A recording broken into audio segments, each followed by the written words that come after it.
او دغه مزاج کې په هغه فطرت کې دا خباثت د شرونه پروت وي چې هره زنانه به تېرېده را به ورسره بدکاري او ګناه به ورسره کوه.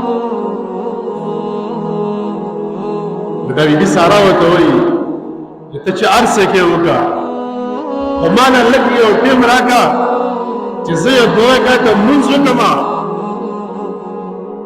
خو یې وکړه بیا اودس وکړو نو الله رب العزت ته په مانځه باندې ورغلی.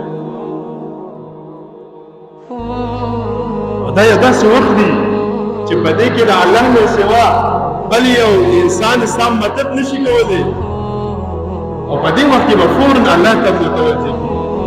دا د پیغمبرانو او د انبیاو طریقه ده چې کله تا باندې تکلیف راشي چې کله تا باندې تکلیف راشي نو فورن الله ته متوجه شه.